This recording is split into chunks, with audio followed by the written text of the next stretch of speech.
जय हिंद साथियों, स्वागत है आपका अपना यूट्यूब चैनल पीके स्टडी वे में। तो मैं आज आपको इस वीडियो में यानी कि क्लास 12 का क्लास 12 का कि भूगोल का सोशल साइंस का यानी कि भूगोल का चैप्टर नंबर 7, जो चैप्टर का नाम क्या है कि खनिज तथा ऊर्जा संसाधन। इसका मैं आपको मोस्ट वीवीआई ऑब्जेक्टिव क्वेश्चन कम से कम 45 क्वेश्चन मैं आपको इस वीडियो में सॉल्व कराऊंगा, जो आपको एनुअल एग्जाम में बहुत ही कारगर साबित होगा। ठीक ना। तो मैं वैसा क्वेश्चन लेकर के आए हैं जो आपको एग्जाम में हो सकता है कि हुबहू देखने को मिल सकता है। ठीक ना। यानी कि मोस्ट इंपॉर्टेंट क्वेश्चन को लेके आए हैं, तो आप लोग इस वीडियो को देखिए। चलिए एक क्वेश्चन नंबर 1 को पढ़ते हैं। क्वेश्चन नंबर 1 में देखिए क्या लिखा गया कि निम्नलिखित राज्यों में से किस में प्रमुख तेल क्षेत्र स्थित है।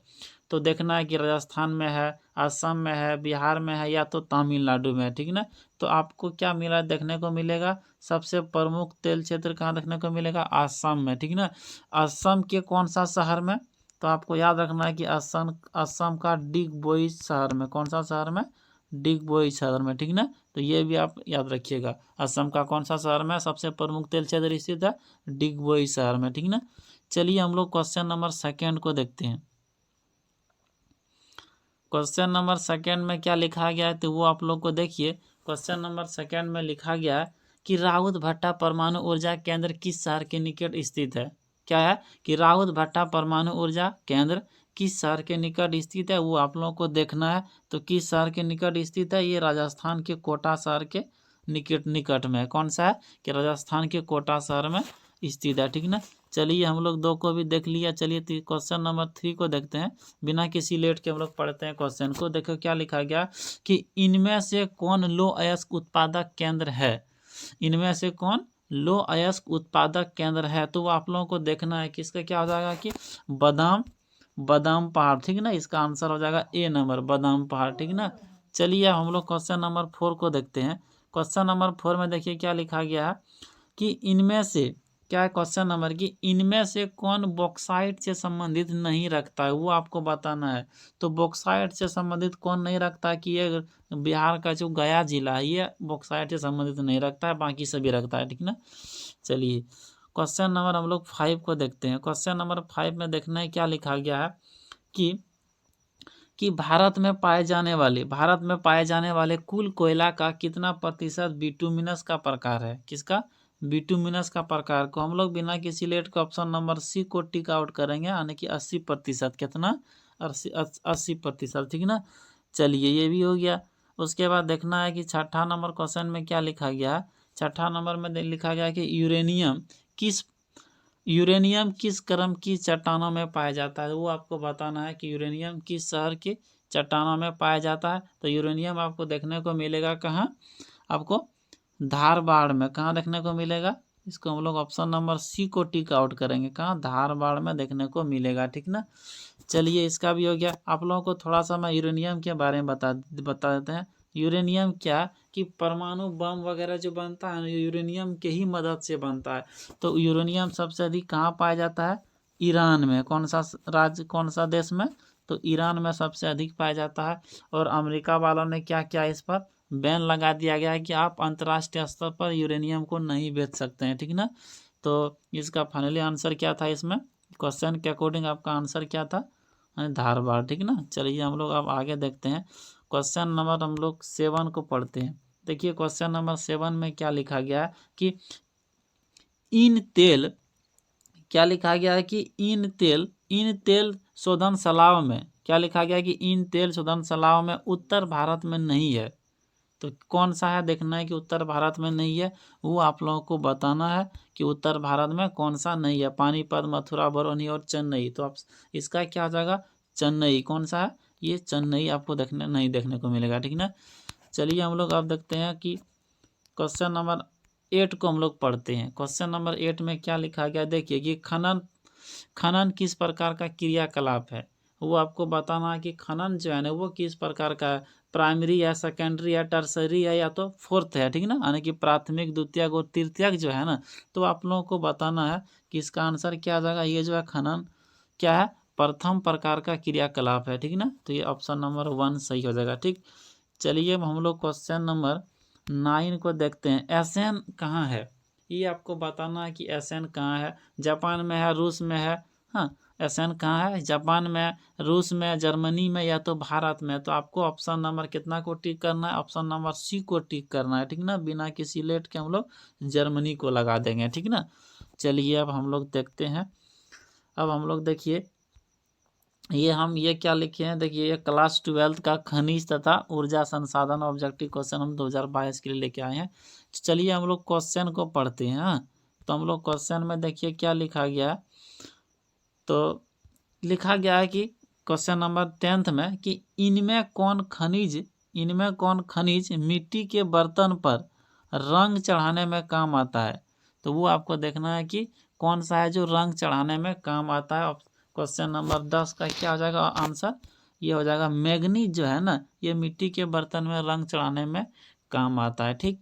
चलिए अब हम लोग 11 नंबर क्वेश्चन को पढ़ते हैं। लिखा गया है क्वेश्चन में कि डिटर्जेंट इनमें से किस वर्ग में आता है। खनिज में आता है, समुद्री उत्पाद में आता है, कृषि उत्पाद में आता है या तो पेट्रोलियम में आता है। तो वो आपको बताना है कि डिटर्जेंट किस में आता है। इसका आंसर क्या हो जाएगा, तो इसका आंसर हो जाएगा कि पेट्रोलियम उत्पाद में। किस में आता है ये, पेट्रोलियम उत्पाद में, यानी कि ऑप्शन नंबर डी को टिक आउट करेंगे, ठीक। चलिए अब हम लोग आगे देखते हैं 12th नंबर क्वेश्चन को, ठीक। देखिए इसमें क्या लिखा गया है। लिखा गया है कि मेम साबी श्रेणी का संबंध निम्न में से किससे है। क्या है कि मेम साबी श्रेणी का संबंध निम्न में से किससे है, वो आपको बताना है कि लो अयस्क है, कोयला है, तांबा है, सोना है, ठीक ना। तो 12 नंबर का ऑप्शन नंबर 1 को हम लोग टिक आउट करेंगे। किसको करेंगे, 1, आने की ये क्या है, मेम साबी श्रेणी जो आता है ना, यानी कि लो अयस्क में आता है, ठीक। चलिए अब हम लोग देखते हैं 13 नंबर क्वेश्चन को देखते हैं। लिखा गया कि दुर्ग लो अयस्क उत्पादक क्षेत्र है। वो आपको बताना है कि दुर्ग लो अयस्क उत्पादक क्षेत्र कहाँ है, झारखंड में है, उड़ीसा में है, मध्य प्रदेश में है या तो छत्तीसगढ़ में है, ठीक ना। तो ये आपको छत्तीसगढ़ में देखने को मिलेगा। कहाँ देखने को मिलेगा, छत्तीसगढ़ में, ठीक।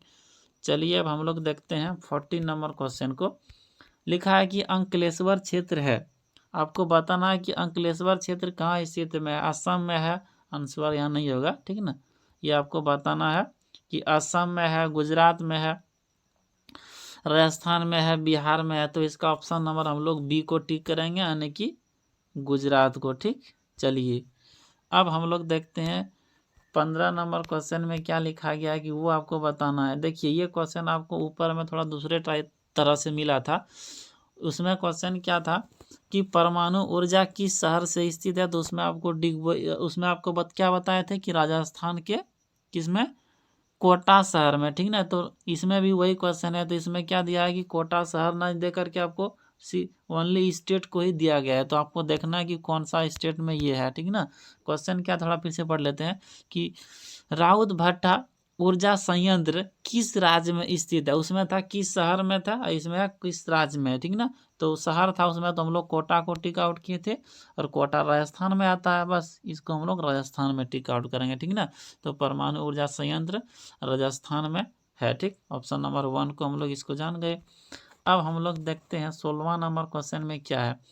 16वां नंबर क्वेश्चन को हम लोग पढ़ते हैं कि निम्नलिखित राज्य में किसमें नरोरा नाभिकीय ऊर्जा केंद्र अवस्थित है। कौन सा, नरोरा, हाँ, नरोरा ऊर्जा केंद्र अवस्थित है। तो उसको हम लोग देखना है कि उत्तर प्रदेश में है, महाराष्ट्र में है, गुजरात में है या तो कर्नाटक में है, ठीक ना। तो हम लोग किसको टिक आउट करेंगे, ये नरोरा जो है ना, ये उत्तर प्रदेश में है। किस में है, उत्तर प्रदेश में है, ठीक। चलिए अब हम लोग देखते हैं, हम लोग 17 नंबर क्वेश्चन को पढ़ते हैं कि 17 नंबर क्वेश्चन में क्या लिखा गया है कि आप लोग देखिए कि निम्नलिखित में राजस्थान की सबसे महत्वपूर्ण परियोजना है। आपको बताना है कि निम्नलिखित में राजस्थान की सबसे महत्वपूर्ण परियोजना कौन सा है। तो वो आप लोगों को बताना है। सबसे महत्वपूर्ण जो है ना, वो आपको इंदिरा गांधी नहर परियोजना है, ठीक ना, वो सबसे महत्वपूर्ण है, ठीक। चलिए ऑप्शन नंबर डी हो गया। चलिए अब हम लोग देखते हैं 18 नंबर क्वेश्चन को पढ़ते हैं। 18 नंबर क्वेश्चन में आप लोग देखिए क्या लिखा गया है कि निम्नलिखित में से कौन परियोजना बाढ़ नियंत्रण के उद्देश्य से प्रारंभ हुआ है, वो आपको बताना है कि बाढ़ नियंत्रण के उद्देश्य से यानी कि पर्पज से वो आरंभ हुआ है, उसको देखना है कि चंबल है, कोसी है, हीराकुंड है और क्या है, भाखड़ा है। तो आप लोग को ऑप्शन नंबर इसमें क्या कहना है, क्या बी फोर बक्सर नहीं, बी फोर हम लोग कोसी को टिक आउट करेंगे। किसको करेंगे? कोसी को। ठीक, चलिए ये कोसी जो है ना, ये बाढ़ परियोजना उद्देश्य से ये क्या हुआ है, शुरू हुआ। तो आप लोग को बता देना चाहता हूँ कि बिहार का आप लोग पूछ सकता है कि बिहार का एक कौन सा नदी है जो शोक के नाम से जाना जाता है। शोक का मतलब वो दुखदायक नदी है, तो वो आपको कोसी ही वो नदी है जो क्या सभी बिहारवासी कोसी नदी से डरते हैं, क्योंकि ये इसमें हर एक क्या कहते हैं कि मौसम, क्या कहते हैं कि जो वर्षा का मौसम आता है उसमें बाढ़ आते ही रहता है। ठीक ना, तो ये कोसी नदी है जो शौक देख के जाता है। ठीक ना, चलिए इसका आंसर क्या हो गया था, कोसी। ठीक, बी फॉर कोसी। ठीक ना, चलिए अब हम लोग आगे देखते हैं। आगे देखते हैं कि 19 नंबर क्वेश्चन में क्या लिखा गया, तो वो आप लोगों को देखना है कि निम्नलिखित में कौन अधात्विक यानी कि नॉन मेटल खनिज का प्रकार है। ठीक ना, अधात्विक खनिज प्रकार है, वो आपको देखना है। सोना है, अब्रक है, तांबा है, चांदी है। तो आप लोगों को पता होगा कि इसमें क्या हो जाएगा, अब्रक। अब्रक जो है ना वो अधात्विक खनिज है। क्या है? अब्रक अधात्विक खनिज है। ठीक ना, यानी कि 20 से हम लोग टिक कर देंगे ऑप्शन नंबर बी को, अब्रक धातु। ठीक, अब्रक अधात्विक है, धातु नहीं। चलिए अब हम लोग देखते हैं कि 20वां नंबर क्वेश्चन में क्या लिखा गया है, कि 20वां नंबर में है कि निम्नलिखित में कौन सा एक लो अयस्क नहीं है। आप लोग को क्वेश्चन को एंड तक पढ़ना है बढ़िया से, कि नहीं में पूछा गया है यानी कि नेगेटिव में क्वेश्चन पूछ रहा है या तो पॉजिटिव में। ठीक ना, यानी कि इसमें नहीं है वो पूछा गया है, तो देखना है कि कौन सा उसमें नहीं है। ठीक ना, तो एंथ्रासाइट, हेमेटाइट, लिग्नाइट और मैग्नाइट। तो इसमें ऑप्शन नंबर ए को टिक करेंगे, एंथ्रासाइट को। किसको? एंथ्रासाइड जो है ना वो एक लो अयस्क से संबंध नहीं रखता है। ठीक, चलिए अब हम लोग देखते हैं। चलिए अब हम लोग देखते हैं कि क्वेश्चन नंबर हम लोग 21 को पढ़ते हैं। 21 में देखिए क्या लिखा गया है कि निम्नलिखित में, इसको हम लोग थोड़ा देख लेते हैं कि निम्नलिखित में कौन ऊर्जा का एक अनवीकरणीय स्रोत है। क्या अनवीकरणीय स्रोत है? कहने का मतलब है ये देखना है कि कौन सा है। ठीक ना, तो इसको हम लोग देखते हैं कि तापीय ऊर्जा है, या तो जल विद्युत ऊर्जा है, पवन ऊर्जा है, या तो सौर ऊर्जा है। तो आप लोग इसका ऑप्शन नंबर किसको ठीक करेंगे हम लोग? तापीय जो ऊर्जा है ना वो अनवीकरणीय ऊर्जा स्रोत है। ठीक, चलिए अब हम लोग देखते हैं क्वेश्चन नंबर 22 को पढ़ते हैं। क्वेश्चन नंबर 22 में देखिए क्या लिखा गया है कि निम्नलिखित में से कौन सा कोयला का सबसे बड़ा उत्पादक क्षेत्र है। वो आपको बताना कि कौन सा कोयला का सबसे बड़ा उत्पादक क्षेत्र है। तो इसका ऑप्शन नंबर हम लोग डी को टिक करेंगे, चीन। चीन है ना, तो चीन मतलब सभी चीज़ में आगे है, जैसे कि जनसंख्या वृद्धि में भी सबसे आगे है। ठीक ना, उसके बाद ये चावल का भी उत्पादन सबसे अधिक यही करता है। ठीक ना, तो आप लोग इसका ऑप्शन नंबर हम लोग डी को टिक आउट कर दिए। ठीक ना, यानी कि चीन को। ठीक ना, चलिए अब हम लोग देखते हैं ऑप्शन नंबर या क्वेश्चन नंबर हम लोग 23 को पढ़ते हैं। देखिए क्या लिखा गया है कि सिंगरेनी, क्या है कि सिंगरेनी किस चीज के लिए सबसे फेमस है, यानी कि सबसे अधिक प्रसिद्ध है। ठीक ना, किसके लिए सबसे अधिक प्रसिद्ध है, तो वो हम लोग को देख लेना है कि सिंगरेनी किसके लिए है। कोयला के लिए है, लोहा के लिए है, तांबा के लिए है, हीरा के लिए है। ठीक ना, तो 23 का हम लोग कोयला के लिए क्या है, सबसे अधिक फेमस है। ठीक ना, यानी प्रसिद्ध है। ठीक, चलिए इसको भी हम लोग देख लिए। अब हम लोग देखते हैं 24 नंबर यानी 24 क्वेश्चन को देखते हैं कि भारत में सर्वाधिक किस सर्वाधिक लिखा गया है कि भारत में सर्वाधिक सोना किस राज्य में पाया जाता है। ठीक ना, यानी कि जो है ना गोल्ड किस राज्य में सबसे अधिक पाया जाता है, तो वो आपको टिक करना है। सबसे अधिक आपको कर्नाटक में देखने को मिलेगा। कहाँ? कि कर्नाटक राज्य है ना वो सबसे अधिक सोना को देखने को मिलेगा आपको। ठीक, चलिए ये हो गया। अब हम लोग देखते हैं, अब देखते हैं हम लोग 25 आने की 25 नंबर क्वेश्चन को पढ़ते हैं। क्या लिखा गया है कि देखिए कि निम्नलिखित में कौन एक तेल शोधन कारखाना है। ठीक ना, कौन है कि तेल शोधन कारखाना है, कौन सा है देखना है कि बरौनी है, या तारापुर है, ग्वालियर है, या तो महाराजगंज है। ठीक ना, तो वो आपको देखना है कि कौन सा है। ये हो जाएगा आपको बरौनी। ठीक ना, ये बरौनी जो है ना वो तेल शोधन कारखाना है। ठीक, इसका हम लोग ऑप्शन नंबर ए को टिक आउट कर देंगे। ठीक ना, अब हम लोग आगे देखते हैं। आगे देखिए 26 नंबर में क्या लिखा गया है कि 26 नंबर में लिखा गया कि निम्नलिखित में कौन पेट्रोकेमिकल उत्पादक क्षेत्र है। क्या है कि पेट्रोकेमिकल उत्पादक क्षेत्र है, कौन सा है देखना है। वो तारापुर है, मुंबई या हैदराबाद या तो भागलपुर है, तो वो आपको देखना है। ये इसका आंसर हो जाएगा मुंबई। क्या हो जाए मुंबई, ठीक ना। ये क्या है कि पेट्रोकेमिकल उत्पादक क्षेत्र है मुंबई में, ठीक ना। चलिए 26 का ऑप्शन नंबर बी को टिक आउट करेंगे। आगे हम लोग देखते हैं। आगे देखिए 27 नंबर क्वेश्चन क्या है। 27 नंबर में है कि निम्नलिखित कोयला खदानों में कौन झारखंड में नहीं है। वो आपको बताना है कि कौन झारखंड में, कौन सा शहर है जो झारखंड से वो बिलोंग नहीं करता है, ठीक ना। तो हम लोग बोकारो भी जानते हैं कि झारखंड से है, गिरिडीह भी जानते हैं, झरिया भी जानते हैं, लेकिन सी को हम लोग नहीं जानते हैं कि ये झारखंड में नहीं है, कि सिंगरौली, ठीक, ये झारखंड से संबंधित नहीं रखता है, ठीक। चलिए अब हम लोग देखते हैं कि क्वेश्चन नंबर 28 को पढ़ते हैं, ठीक ना। तो इसमें देखना है कि क्या है कि इनमें कौन राज्य कोयला का सबसे अधिक, यानी कि कोयला का अधिक उत्पादक है, ठीक ना। यानी कोयला का जो सर्वाधिक उत्पादक कौन सा राज्य है वो आपको बताना है। पश्चिम बंगाल, झारखंड, आंध्र प्रदेश, तमिलनाडु। तो आप लोग को पता ही होगा कि कोयला का सबसे अधिक क्या है, ये है झारखंड में। कहाँ है, ये झारखंड में देखने को मिलेगा, ठीक ना। तो झारखंड का शहर जैसे कि बोकारो हो गया, झरिया हो गया, ये सब क्या है, कोयला का सबसे अधिक प्रमुख शहर भी है, ठीक ना। चलिए अब हम लोग देखते हैं 29 नंबर क्वेश्चन को पढ़ते हैं। देखिए क्या लिखा गया है कि लौह अयस्क का सर्व प्रमुख उत्पादक क्षेत्र है।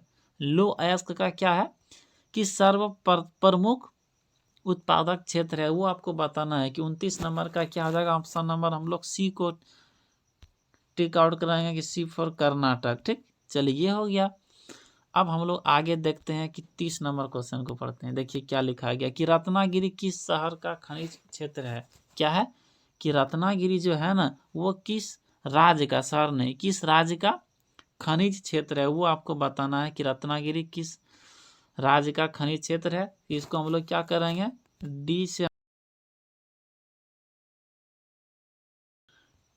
चलिए अब हम क्वेश्चन नंबर 31 को पढ़ते हैं। हाँ, 31 में देखते हैं क्या लिखा गया कि कोरबा किस खनिज उत्पादन के लिए प्रसिद्ध है, ठीक ना।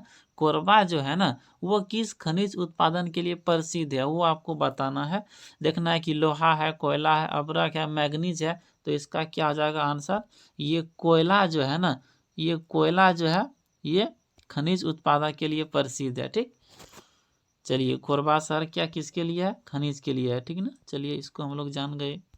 अब हम लोग देखते हैं क्वेश्चन नंबर, आगे देखते हैं क्या लिखा गया। ये देखना है कि आपको लिखा गया है कि इनमें कौन कोयला क्षेत्र महानदी घाटी है। हाँ, क्या है, कोयला क्षेत्र और महानदी घाटी है, वो आपको बताना है, ठीक ना। तो कोयला क्षेत्र महानदी घाटी क्या है, देखना है कि तालचर है, कोरबा है, उसके बाद बांदा है, उसके बाद सिंगरौली है। तो इसको हम लोग क्या बोलेंगे, ये ऑप्शन नंबर बी को ठीक करेंगे, यानी कि कोरबा। हाँ, कोरबा जो है ना, ये कोयला क्षेत्र महानदी घाटी है, ठीक। चलिए अब हम लोग क्वेश्चन नंबर 33 को पढ़ते हैं, ठीक ना। कि 33 को हम लोग पढ़ते हैं। 33 में क्या लिखा गया वो देखिए आप लोग कि इनमें कहाँ भूरा कोयला लिग्नाइट पाया जाता है। देखो भूरा कोयला को हम लोग लिग्नाइट भी बोलते हैं। क्या बोलते हैं इसको, लिग्नाइट भी बोलते हैं, ठीक है ना। जिसमें कार्बन की मात्रा 60 से 70 तक पाया जाता है, ठीक है ना। तो देखना है कि इसमें इसमें लिखा गया कि क्वेश्चन को थोड़ा फिर से पढ़ते हैं। लिखा गया है कि इनमें कहाँ भूरा कोयला पाया मिलता है, वो आपको देखना है। पश्चिम बंगाल हुआ, झारखंड हुआ, आंध्र प्रदेश हुआ, तमिलनाडु हुआ।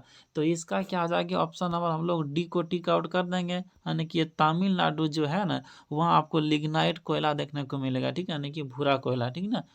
चलिए अब हम लोग पढ़ते हैं क्वेश्चन नंबर 34 को, ठीक ना। लिखा गया है कि देखो डिगबोई कहाँ स्थित है। आप लोग को हम पहले बता दिए थे कि डिगोई जो क्षेत्र है जो असम से बिलोंग करता है, किसके लिए वो फेमस है, यानी कि पेट्रोकेमिकल के लिए, ठीक ना। इसके लिए क्या था वो डिगोई क्षेत्र, वहाँ आपको बताए थे ना। तो वो किससे बिलोंग करता था, वो असम से बिलोंग करता था, ठीक ना। वो आपको टिक आउट कर देना है कि असम, ठीक। चलिए अब हम लोग क्वेश्चन नंबर 35 को पढ़ते हैं। 35 नंबर में क्या लिखा गया वो देखिए। लिखा गया कि अंकलेश्वर किस खनिज का क्षेत्र है। अंकलेश्वर जो है ना, वो किस खनिज का क्षेत्र है, तो वो आपको कर देना है, ये पेट्रोलियम के लिए ये प्रसिद्ध है, ठीक। चलिए अब हम लोग आगे देखते हैं। देखना है कि 36 नंबर क्वेश्चन में क्या लिखा गया है। 36 नंबर क्वेश्चन में है कि कोरबा क्षेत्र किससे कोयला, लिखा गया है कि कोरबा क्षेत्र से किसे कोयला प्राप्ति की सुविधा प्राप्त है, ठीक ना। तो वो आपको बताना है कि कौन सा है।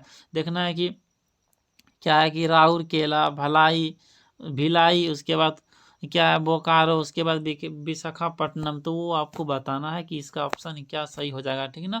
तो हम लोग ये लिखे हैं भिलाई जो है ना, ये कोरबा क्षेत्र से कोयला प्राप्ति की सुविधा उपलब्ध है वहाँ, ठीक। चलिए अब हम लोग देख लिए, इसका बी नंबर हो जाएगा। हाँ, आगे हम लोग देखते हैं। आगे देखिए कि बालाघाट में क्या, कि बालाघाट में क्वेश्चन क्या लिखा गया कि बालाघाट मैग्नीज क्षेत्र किस राज्य से स्थित है। हाँ, बालाघाट मैग्नीज क्षेत्र किस राज्य में स्थित है वो आपको बताना है। झारखंड हो गया, उड़ीसा, छत्तीसगढ़ और मध्य प्रदेश। तो इसमें से देखना है कि आपको ये कौन सा ऑप्शन सही हो जाएगा, ठीक ना। ये जो है ना बालाघाट मैग्नीज जो है ना, वो मध्य प्रदेश में स्थित है। कहाँ है? मध्य प्रदेश में, ठीक। चलिए इसका हो गया डी नंबर ऑप्शन सही। चलिए अब हम लोग आगे देखते हैं, 38 नंबर क्वेश्चन को पढ़ते हैं, ठीक। 38 नंबर क्वेश्चन देखिए, बहुत ही बढ़िया क्वेश्चन है। देखो लिखा गया कि निम्नलिखित में कौन परंपरागत ऊर्जा स्रोत है। परंपरागत के जगह आपको क्या दिया जाए, प्राकृतिक ऊर्जा स्रोत, ठीक ना, वो भी आपको देखने को मिल सकता है। देखना है कि इसमें कौन सा सही होगा, ठीक। कोयला, देखिए कोयला, पेट्रोलियम, कोयला भी है, परंपरागत पेट्रोलियम भी है और प्राकृतिक गैस भी है। तो इसका ऑप्शन नंबर हम लोग डी को कर देंगे, ऑल ऑफ दिस, यानी कि इसमें से सभी, ठीक। चलिए अब हम लोग आगे देखते हैं। आगे देखिए क्वेश्चन क्या लिखा गया है। कई बार ये आपको एनुअल एग्जाम में क्वेश्चन देखने को, ये सब क्वेश्चन आपको मिला है और आगे भी मिलते रहेगा, ठीक ना। यानी कि हम लोग देखते हैं कि क्वेश्चन नंबर हम लोग 39 को पढ़ते हैं कि भारत में प्रथम नाभिकीय ऊर्जा, क्या लिखा गया कि भारत में प्रथम नाभिकीय ऊर्जा परियोजना स्थापित हुई थी। कहाँ स्थापित हुआ था, तो वो आपको बताना है, ठीक ना। 39 का ऑप्शन नंबर हम लोग बी को टिक आउट कर देंगे, यानी कि तारापुर में। कहाँ है, यानी कि ये तारापुर, ठीक। तारापुर में क्या था कि प्रथम नाभिकीय ऊर्जा परियोजना वहीं स्थापित हुआ था, तारापुर में, ठीक ना। चलिए अब हम लोग आगे बढ़ते हैं।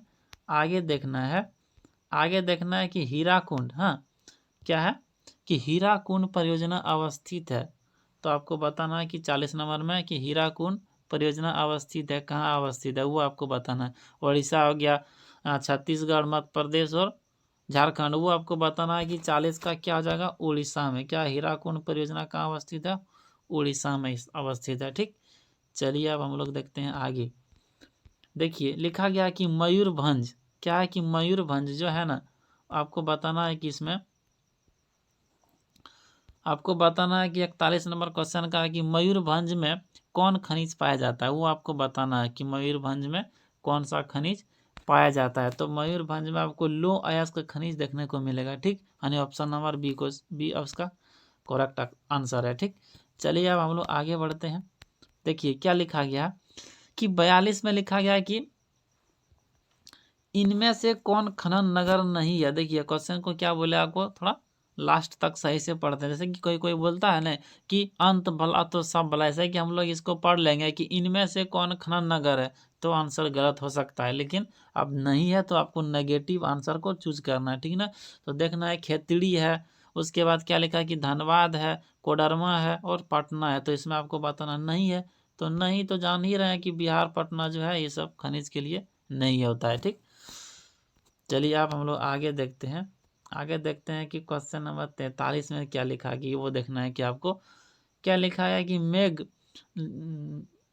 अब हम लोग क्वेश्चन नंबर 43 को पढ़ते हैं, किसको, अब हम लोग क्वेश्चन नंबर 43 को पढ़ते हैं। देखते हैं कि इसमें क्या लिखा गया कि मोनाजाइट पाया जाता है। मोनाजाइट कहाँ पाया जाता है कि केरल में, बिहार में, असम में, या इसमें से सभी। तो ये कहाँ पाया जाता है, ये आपको केरल में देखने को मिलेगा। कहाँ देखने को मिलेगा, केरल में, ठीक। चलिए अब हम लोग देखते हैं।